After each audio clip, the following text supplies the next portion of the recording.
Hi Dale, thanks for coming on to the show. Thanks for having me. Um, been looking forward to this one for ages actually. Every time I catch up with you, I always leave with a big smile on my face. You make me laugh. I love your stories, and we go back quite a way in business. But for the benefit of our listeners, Dale, that probably do know Landlord Furniture Co, but don't necessarily know the man behind the brand, or there's you and Lisa as well. But could you give us a bit of an intro? Tell us who you are and a bit about yourself, Dale. Yeah, sure. So, as Andy said, I'm Dale, the director of Landlord Furniture Company. We supply furniture all over the country for HMOs, service accommodation, holiday lets, show homes, new build blocks. I'm also a property investor. Got quite a lot of properties in and around Oldham where we're based out of, predominantly HMOs. So yeah, I suppose I've got a bit of experience on that type of angle, and it's made life a bit easier understanding the client rather than trying to understand it because we do it. Well, I'm really keen to talk to you about Landlord Furniture Co, Dale, and I'd love to kind of extract from you a bit of the journey that you guys have been on with Landlord Furniture Co. Because I guess I've benefited from. We've worked, I've done bits with you over the years for many years. I think we said before we kicked off it was probably 2016 when we first met, and I think you were just starting the business at that point, and it's turned into a totally different beast over that time. Um, and I know it's not been easy at times. I've got a grey So, hairs to prove it. dead keen to talk about that, and then also find out a little bit more about your property stuff. You've got your fingers in a few pies. In fact, one of the guys I do some work with, one of the NCHEPS guys, so the body like of student agencies around the country. I sat next to one of the lads, and we were talking about furniture, and I said, "Oh, I'll give you my mate's number. He's really good." And he was like, "Oh, who's that?" And gave him your name. I was about to give me your phone number, and Pete Charnley said, "Oh, Dale's one of my business partners." so, uh, you know a lot of people in the industry, Dale, and like you're just one of those people that you crop up in conversations so often, and in such a positive light as well. And that, I've been there so many times when you've turned up. I remember back in the day where you would turn up at the jobs yourself. I remember one day, literally, I'll never forget this. One of our properties in Sheffield, and you couldn't get a sofa in the house. And I turned up at the house, and you hadn't even called me to ask me about anything or tell me, but turned up. I think you had the window pane out of the frame, Yeah, yeah. getting a sofa through. I remember sending you a selfie. Yeah, and I was like, "This is class." I mean, for me, that sums you guys up. Yeah, you're always prepared to do more than was necessary. I mean, can you imagine asking like I don't know like DFS to deliver your sofa and Yeah, are you okay just to take the window out and like to squeeze it in, not just and also just the fact that you didn't even feel like you needed to ask us. You kind of you know what we need as investors, and you didn't ask for anything extra. You didn't ask for any additional praise. It was just like part of the service. And I'm not saying that everybody should expect that, but that sort of thing is why we've always recommended you, and why I've always sort of held you guys in such high regard, as well as the quality of the furniture as well. But I think just on a customer service level, you've always done so much to help us and other landlords in the community to do what is actually quite a tricky job. So I want to talk all about the business there. I want to find out a little bit about it. So can you take us back, Dale? Take us back to, I don't know, like 2016. Landlord Furniture Co. is now at 20 staff. You've got loads of vans, massive warehouse. Yeah, where did it all start? I was quite active in property back in 2015, 2016. I had a share in a sofa manufacturing business as well, which probably wasn't one of my best business decisions. And as I got to know more and more landlords were coming to us and sort of said, "Can you make us some sort of landlord spec sofas that aren't going to break?" So we kind of diversified some of the ranges to meet that. And then when the guys were going delivering some of these sofas, mainly local in the northwest, you sort of like looking at the furniture, and I'd had the issues with furniture in my own houses, my own HMOs, because we were going to IKEA and whatnot, and getting the trade accounts at importers, and just sort of because that was kind of the done thing. And then a few of the investors kept saying, surely you need to be doing the furniture as well. It's turnkey. And I was just like, yeah, all right, mate. I'm not putting that flat pack furniture together as like. And then just incidentally, a mate of mine used to own a kitchen manufacturing business. So we were just chatting in general, and he said, "You know what? I reckon I could make some wardrobes and chest of drawers that are strong." And so I said, "Right, let's do it." So I chucked a few quid his way to do some demos, and then we had a few landlords local that were taking them, and they were more in the social space. And I'd just done a 10-bed up in Moorside in Oldham, so we put all the furniture in there, and more and more people, and it just kind of, because I knew that many landlords, it was almost like a bit of a running start. And because I was getting on the phone to them, because the sofa company was quiet, I started doing this furniture, sending them pictures, went to a few events, and then before you know it, we've got a van on the road, and we've started. We're Landlord Furniture. We're here. This is what we're going to do. So then I took a bit of a step back, did a bit of a business plan, started speaking to different suppliers, looking I didn't even know there were companies about at the time, to be honest. Looked at what they did, and in a certain way, we just sort of said, well, that's what I know what landlords need. And I've got, at the time, 12 or 13 HMOs, got a fair idea, know what tenants want.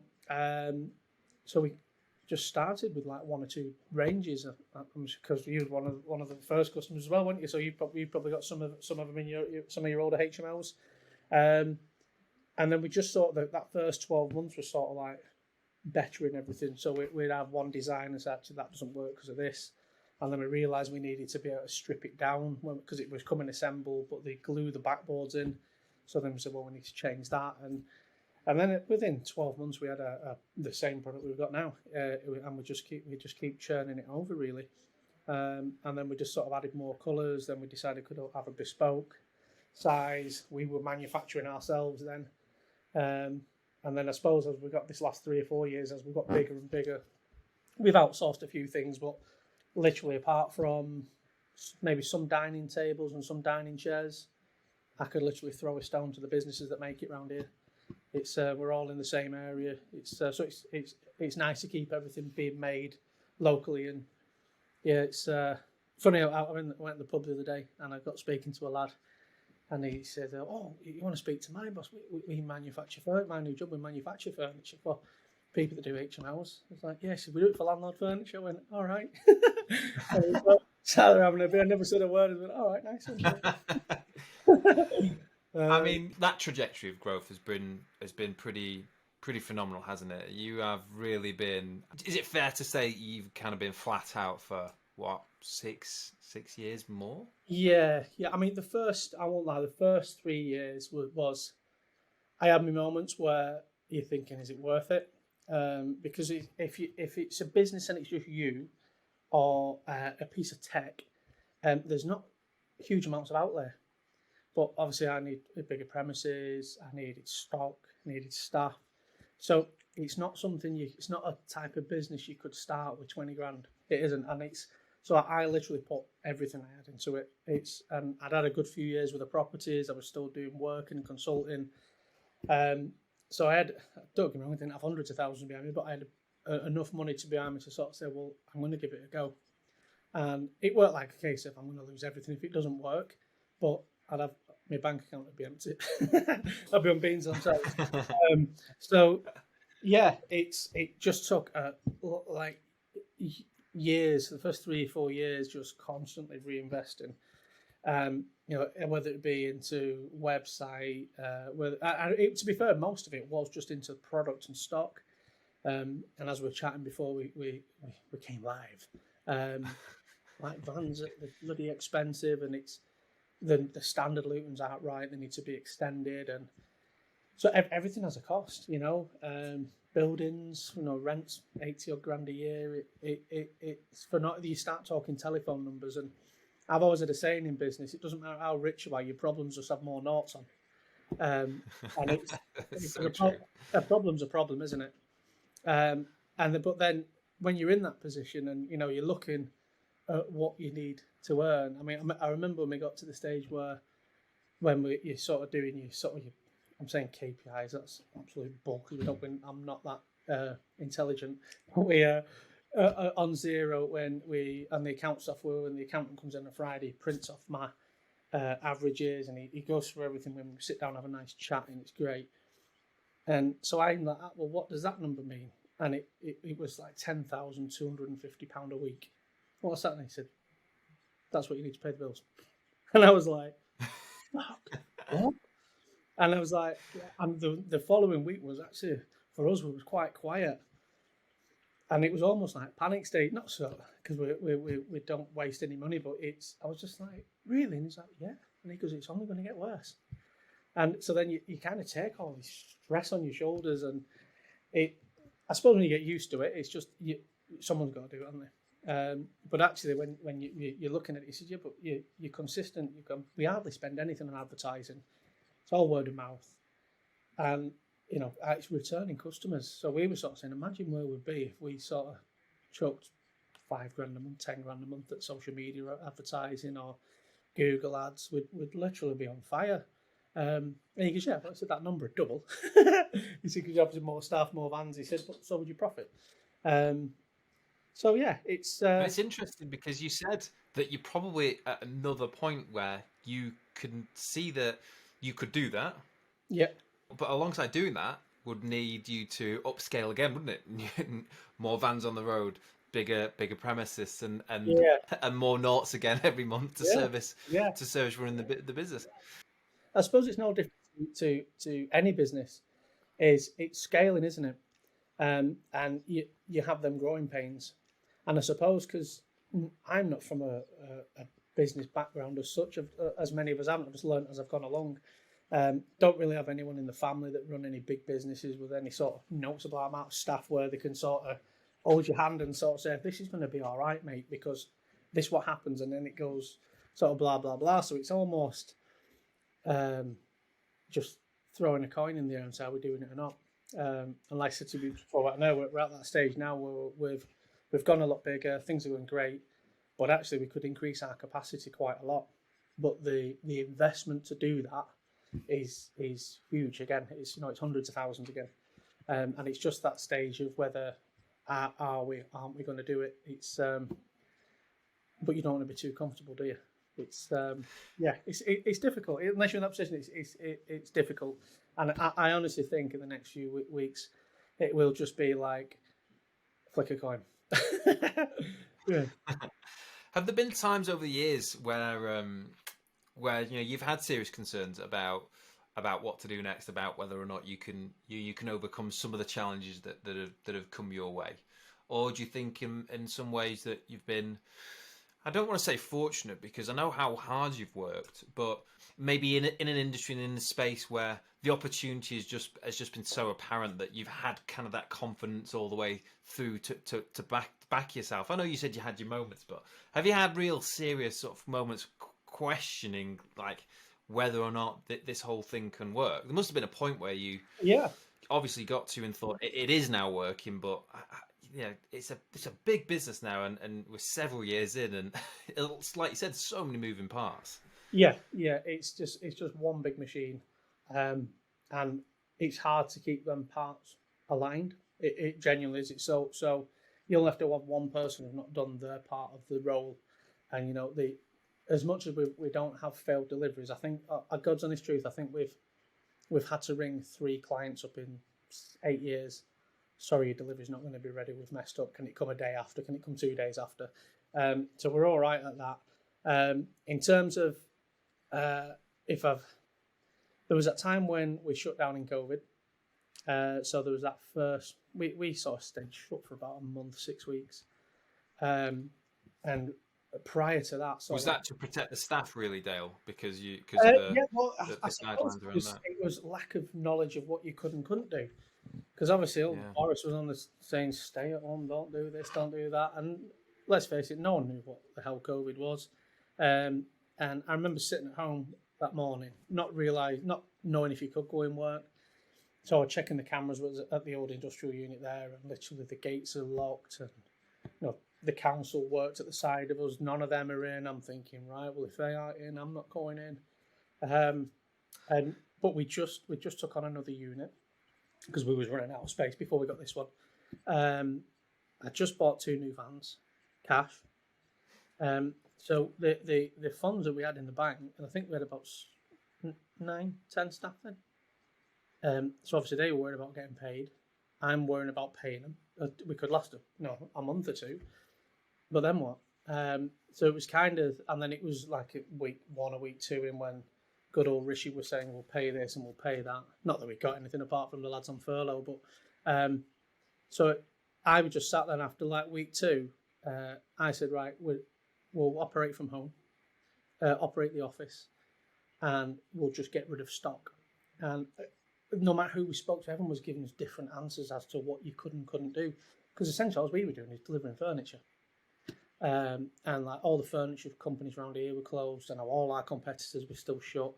And I was just sat there, and I'm not one to sort of over worry, or at least I didn't think I did. And I'm sat there thinking, we could be up shit creek here, because if the tenants stopped paying rent, if Lisa, she just started working for us, so she didn't have another income.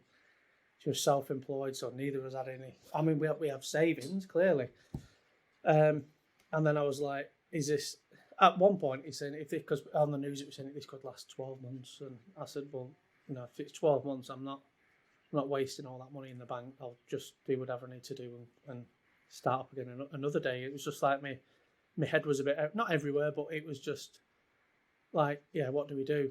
And then I'm just literally sat there, and I said to Lisa, we're having dinner, and I went, we're back in work tomorrow.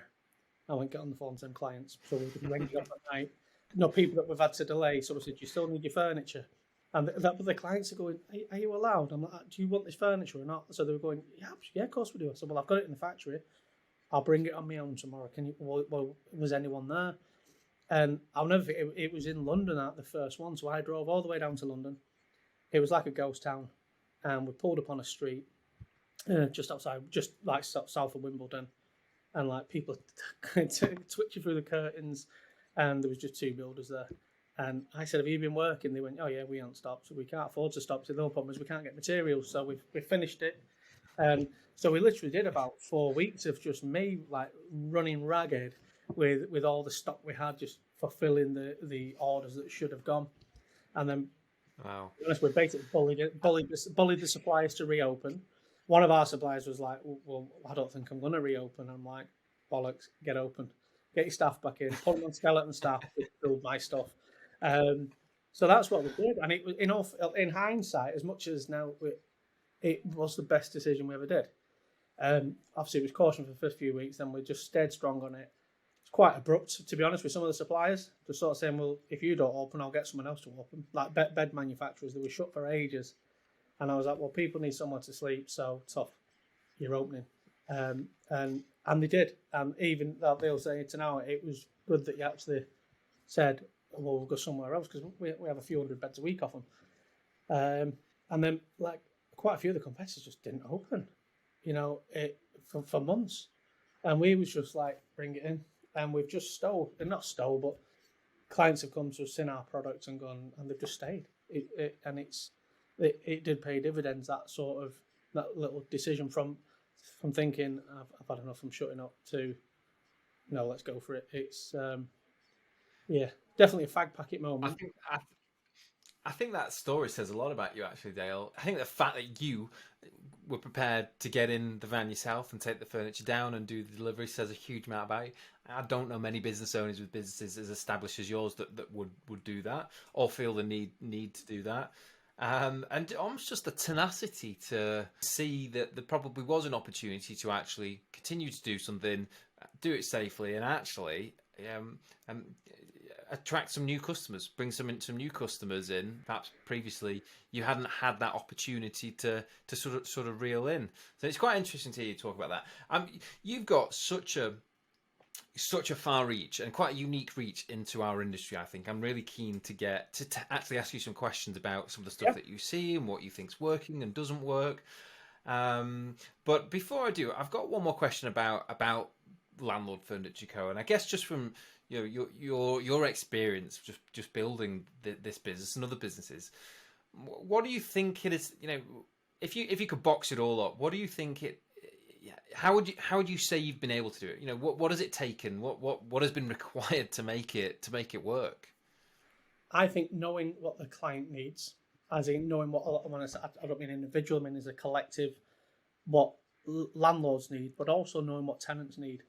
Because I feel that and I used to be that person. It was because when I was starting out, it was was actually got my first HMO was on a lease option, um, and everyone around us. There weren't many HMOs in Oldham then, and it was magnolia walls, a cheap crap bed, a bedside, and you get 80 quid a week, and that was it. It was turn and burn, and because it was quite an old school landlord that sort of said, "Well, that's what you need," and I remember doing that first one and thinking, "Well, I wouldn't live there." It was nice. It was basic, but so we started to add a few more things on, and then when we set this business up, you could see the shift, and it was to me, for some I saw is around that 2016 time, 2017. Landlords were getting more focused on what the tenants want, not what the little pictures on Instagram thing, not what look at my new house. It was tenants' needs, and that's just gone further, especially through COVID, and come out the other end, and us being able to know both sides of the story. We've got a few staff that have lived in HMOs. Girls have all been students, so we have that. I'm not saying unique, but we're quite open-minded of what we do or what tenants do and don't need. So when landlords come to us, particularly new ones, and they've been on our Facebook page or our Instagram or someone else's, and they'll screenshot it, say, "I want this look," and there's bloody cladding, like cladding behind you all up the walls, and I know. I think we're single-handedly. Well, I think that 2016-17 change in perception what landlords want kind of coincides quite well with when we met, didn't it, Dale, and started working with you. We were like, we want all this. We want to do this student accommodation, but we want to do it quite differently, and we want some cool-looking furniture. We want this. We don't really want mound beds anymore because they're really boring and dull. But you have listened to that. You have listened to that, and some of the stuff I've seen you guys do over the years, like you've done custom projects. I don't know whether you still do custom projects. But you've done custom projects, and I look at it and this stuff is amazing. I mean, every so often I just see something and I think someone has managed to create a whole new level of quality and of design and aesthetics, which is for an industry that gets I think a pretty bad rap, not particularly well liked. The HMOs, especially don't have a good reputation amongst councils and sort of the general public. To see some of the standards that people in our community do now, I think is really, really quite special. And more often than not, I see you in the middle of it all. Just your furniture, the stuff that you I just think about the video, like when you changed the carcasses and you did the video of you won't mind me saying, Dale, no? You're not a small lad. You like your ham sandwich. But you were jumping on the carcass, weren't you? And because that was something that your landlords, probably people like us, said, look, we really need this. So I see so much good stuff. I just see you guys in the middle of it now, and to me, you guys have actually been a really key and quite critical part of where our industry's moved to, because it was definitely limited. Yeah, when we first come in, there was limited avenues you could go down. But I do think that back then that's where the market was anyway. Like, go back to my first one where it's magnolia walls, a plain white wardrobe, and a bog standard metal bed. I think that's just where the market was. But it's evolved. I think that's evolved sort of on several fronts, really. Landlords want more of a return, so they want more rent. But to get more rent, you need to give a bit more. And I go back to that original point. I do think landlords have started to understand tenants' needs now, where even a couple of years ago, it was just, I want that. And, they've got a wardrobe, they've got a chest of drawers. What more do they want? Well, they're a student, they might want a desk. They're students. And then, almost like doing the fitted furniture in some of the bigger tower blocks.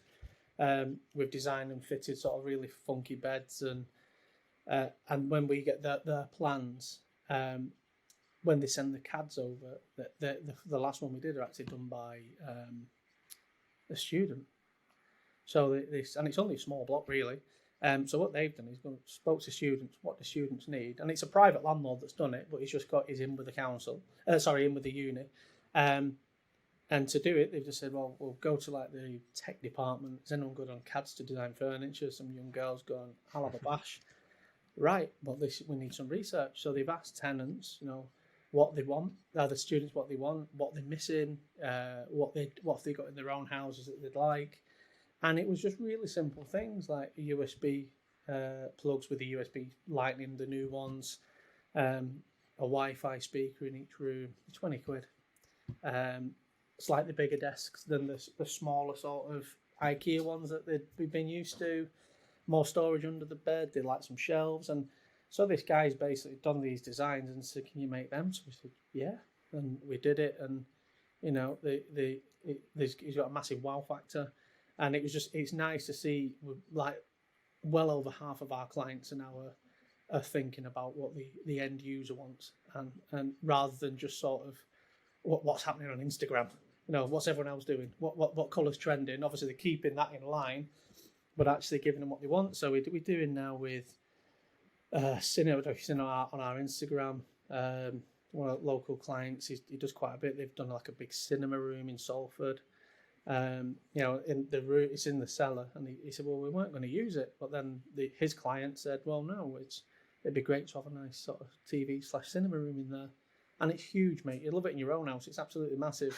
And we built a huge sofa and going around it, and the feedback even of our delivery teams, it's just saying, most of these houses we do now, I'd happily move in one of them rooms. One of the lads came back the other week, actually. He said, I'm praying for my missus to boot me out again. He said, every 12 months I get booted out. He goes, I'm moving to Salford. Because he just fell in love with his house. He just installed the furniture. And so it's nice. And it's nice to sort of help landlords along that journey, really. We talked about demand before we hit record, but normally when we're talking about demand on the show, we're talking about demand from tenants for rooms. Mm-hmm. But we talked about demand from customers, so landlords for service, for furniture. And you basically said, and we talked about it already, haven't we?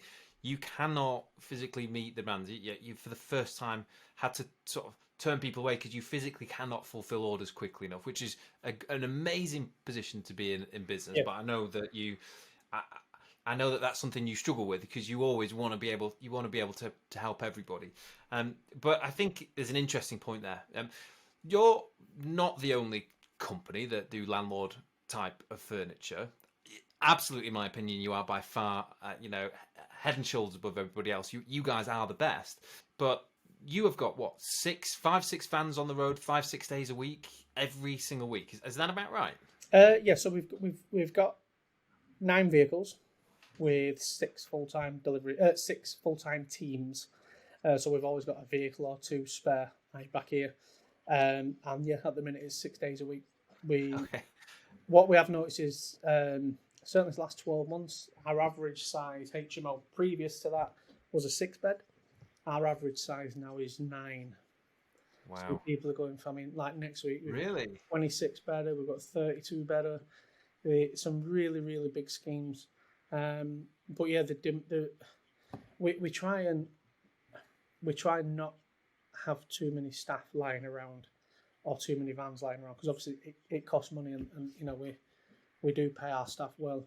So and it's a really fine balance, but we're really surprised this year with the amount of work that's coming in. We're always busy.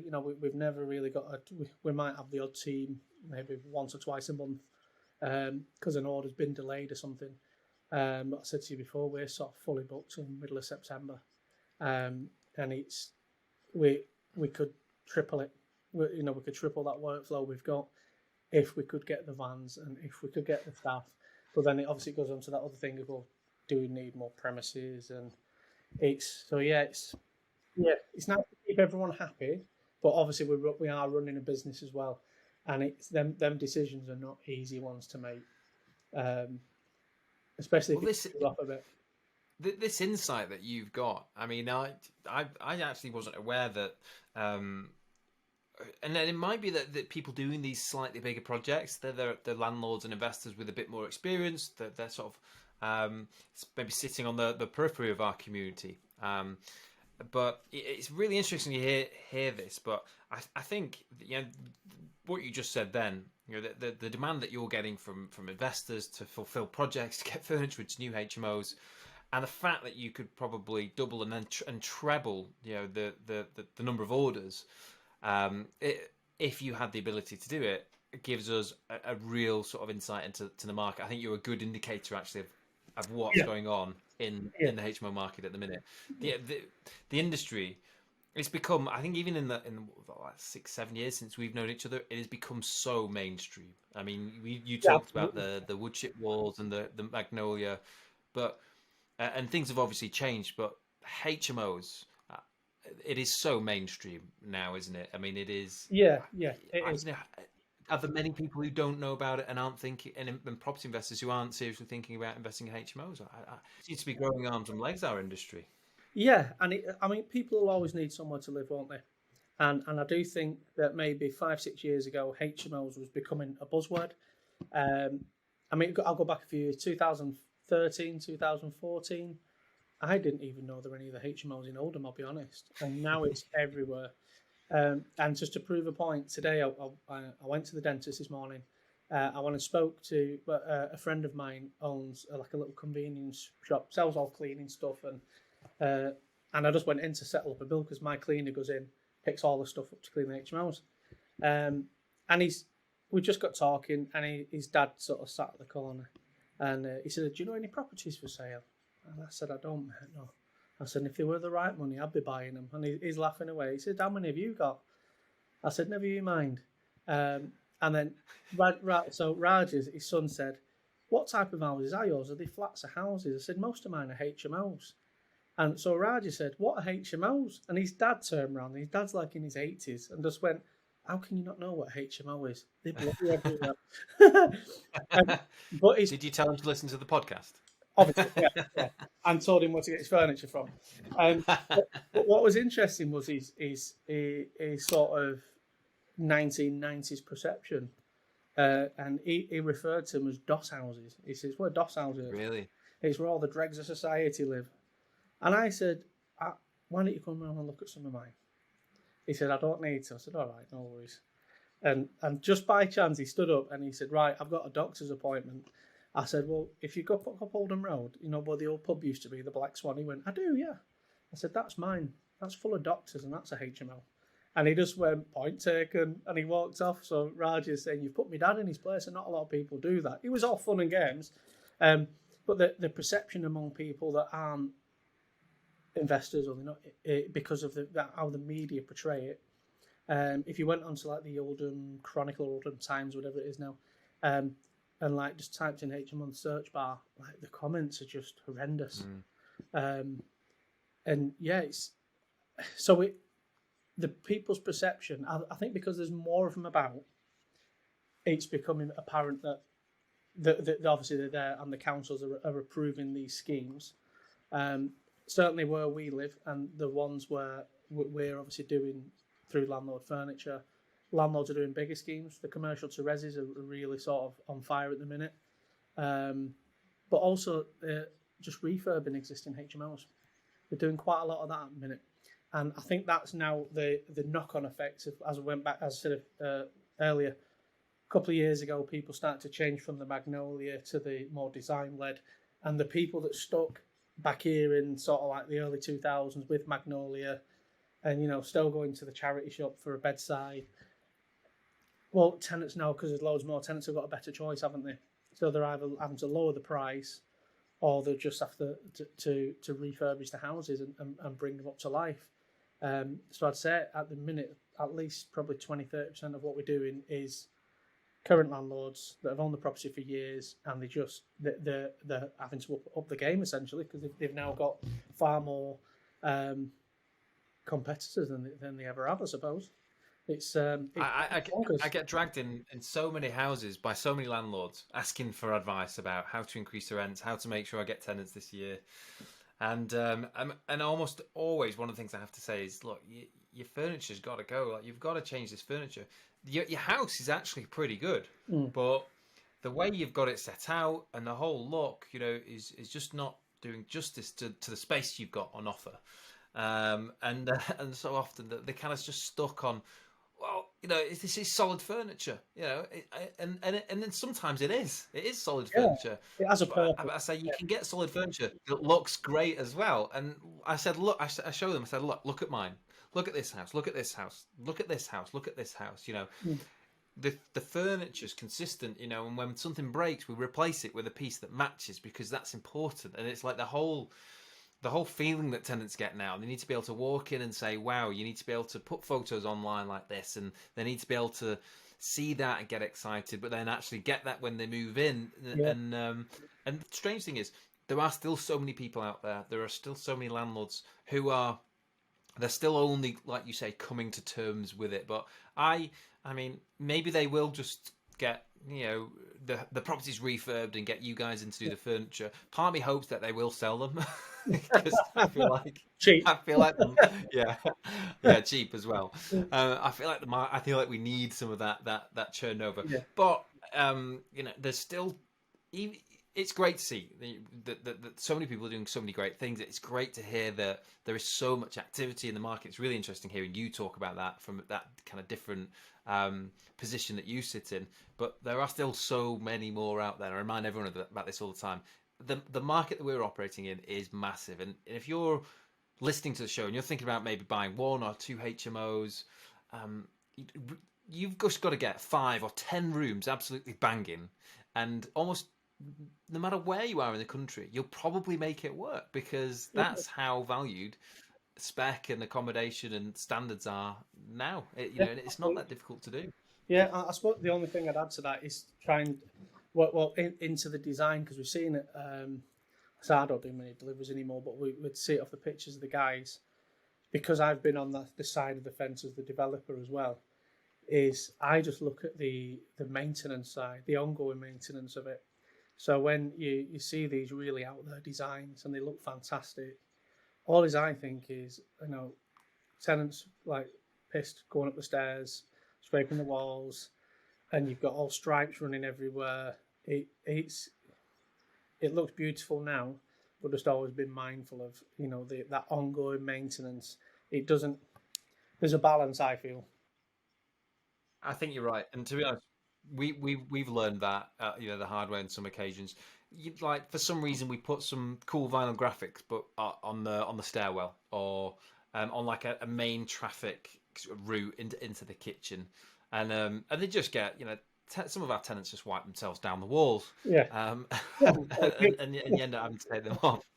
But that's why I'm a big fan of durable materials like commercial grade flooring. It is one of the reasons why I like paneling as well, like this stuff behind me. And we use different things in the house. I like that because it's pretty solid, and actually it doesn't matter too much if you mark it, because some of the stuff we use is naturally warm. So there are definitely some solutions to, I think, building in some longevity in the same way that you guys have done that with the furniture over the years as well. No, it's about keeping your life simple, isn't it? As moving forward. It's a nice segue actually to what I want to ask you about next, which is your portfolio. But this is the sort of thing that you learn from experience, don't you? By owning them and running them, you kind of learn some of these tips and tricks and hacks, and maybe learn that some of the things you've done are maybe not the best way to do it.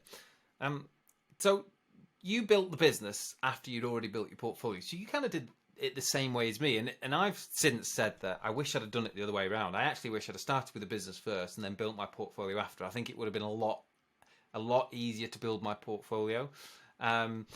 But tell us a little bit about your portfolio, Dale, and what you've invested in over the years, and what's worked and what hasn't worked. Predominantly mine are HMOs. Started back in 2000. Let me get this right. 2010, and it was just a chance call. I've been to a few property events, trying to learn, and like you do, had a few quid from when I was in the army, and then I went working overseas, so I just wanted to invest some money. Started to look at HMOs. It weren't really a buzzword then, but it was still a word. And I bought one with my cousin because he was a builder. We converted that. And we subsequently bought another 3 more. And we was doing it on a bed and breakfast basis for the council. So you were working directly with the council, were you? Not so much directly. There was our tenants. The tenants came to us.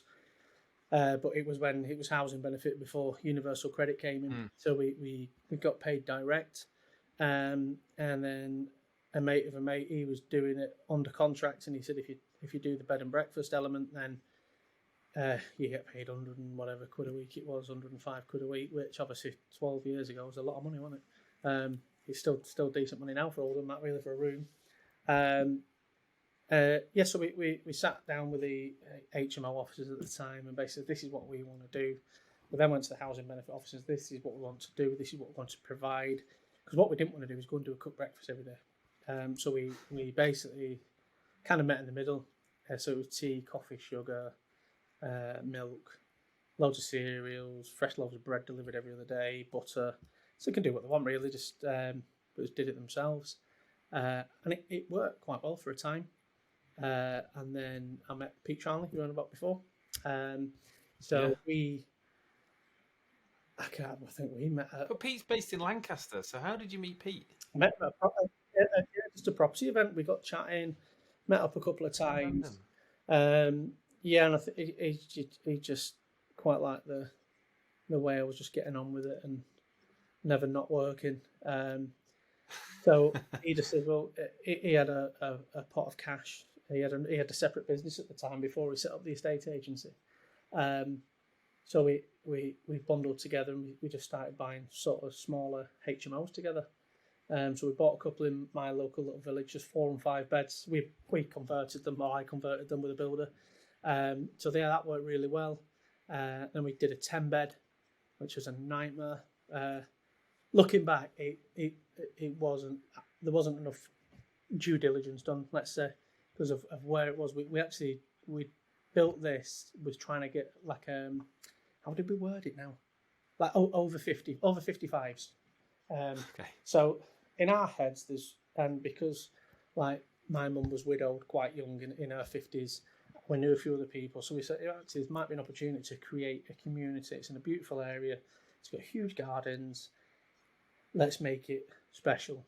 It's still a HMO, it's still 10-bed HMO, but like big communal areas, beautiful kitchens, everything done like how they done today. But this was 2014. And we didn't have one person.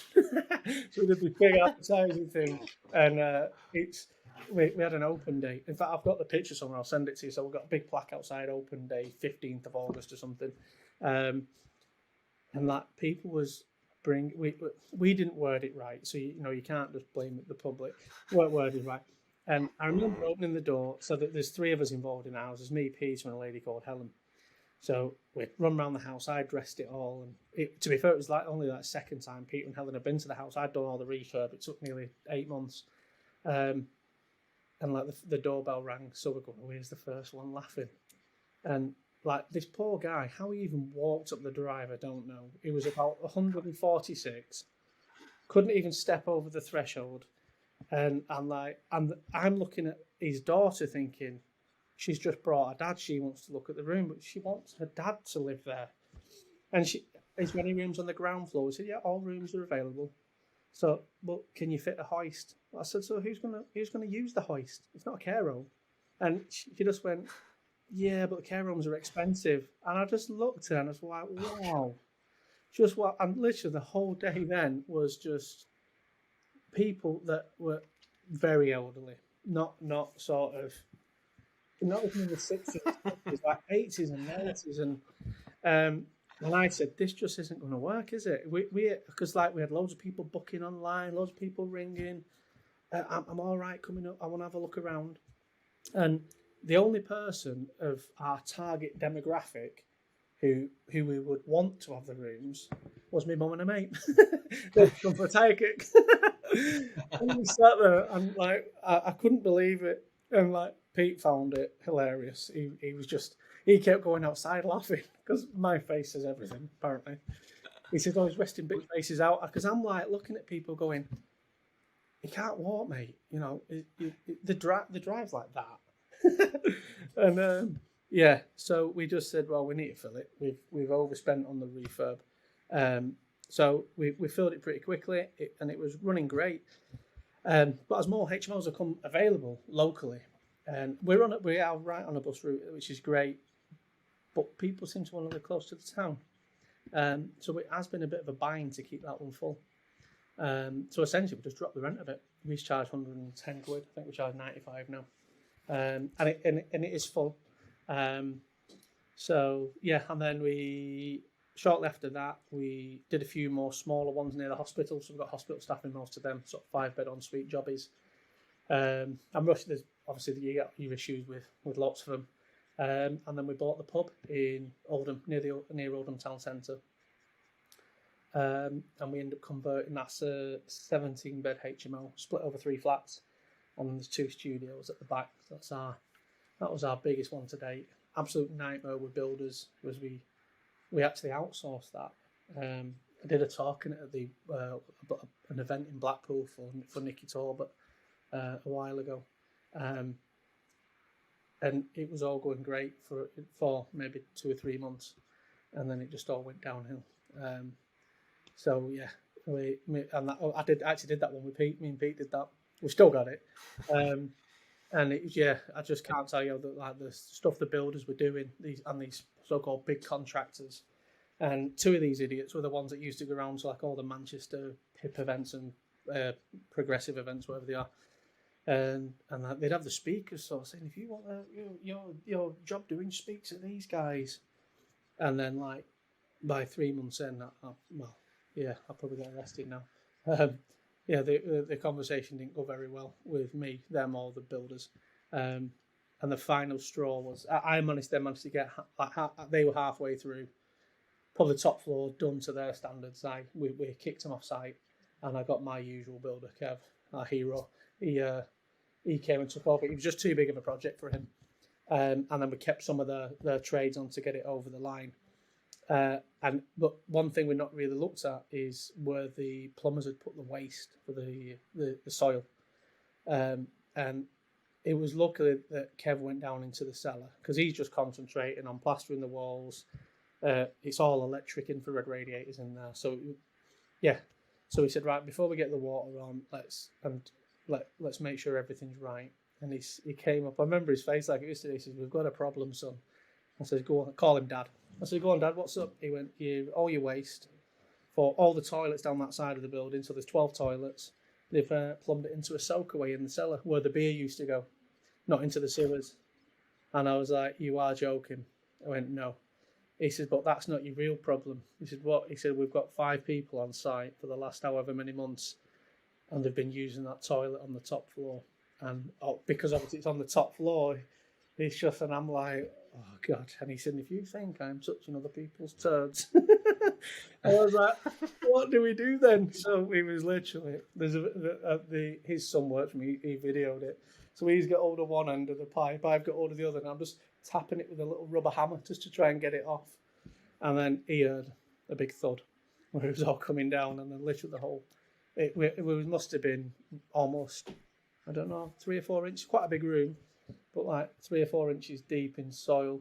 And then we had to dig by hand right across the car park because by this stage we'd built a wall round part of the car park to build the extension for for one of the bottom rooms, which was underway. So we had no real access to get to the sewers, and the sewers was on the road, so we couldn't get a digger in. So yeah, there was me and 4 of the lads digging for a week across the car park to put the sewer in. So yeah, that was the last one that we bought together. I bought a couple of buy-to-lets last year. Just buying another one now, and that's just pretty bog standard basic. Well, there's absolutely no doubt, Dale, that you've earned your stripes in the HMO world, and you can see why. Yeah. If I had a badge, I'd give you a badge.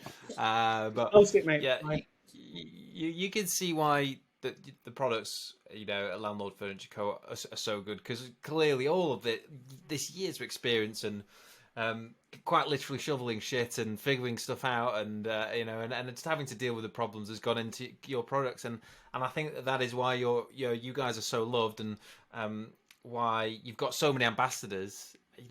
Your customers who are ambassadors for you that fly the flag, and I think that's quite rare in business. And I think when you crack that, there's obviously something special going on behind the scenes. But it's been a lot of fun just getting you on and talking about this, and just getting just hearing from you directly about this process, and like I said at the beginning of the show, you always bring a smile to my face, Dale. You've done it again. But it was my little lump hammer. Yeah. No, seriously, it's you're great. You're a top guy, and I think what you guys do for our community and the way that you help everyone, and you're so committed. I think in the same way that I am to just improving the standards, to building better businesses, to actually providing better accommodation for tenants. It's all there. It's you can see it in the products you create, and it's nice to hear you talk about it. So, Dale, thank you so much for coming on the show. I'm excited to see what the future holds for you guys. You're clearly onto something very special, and we're all here and cheering you on, buddy. And where I live. When you want to send me that invite to come play on the jet ski, which I've been waiting for about 3-4 years, by the way. Yeah. Heard it all before. Dale, thanks so much. It's great to have you on the show. Top man, thank you, mate. Thanks for having me, buddy.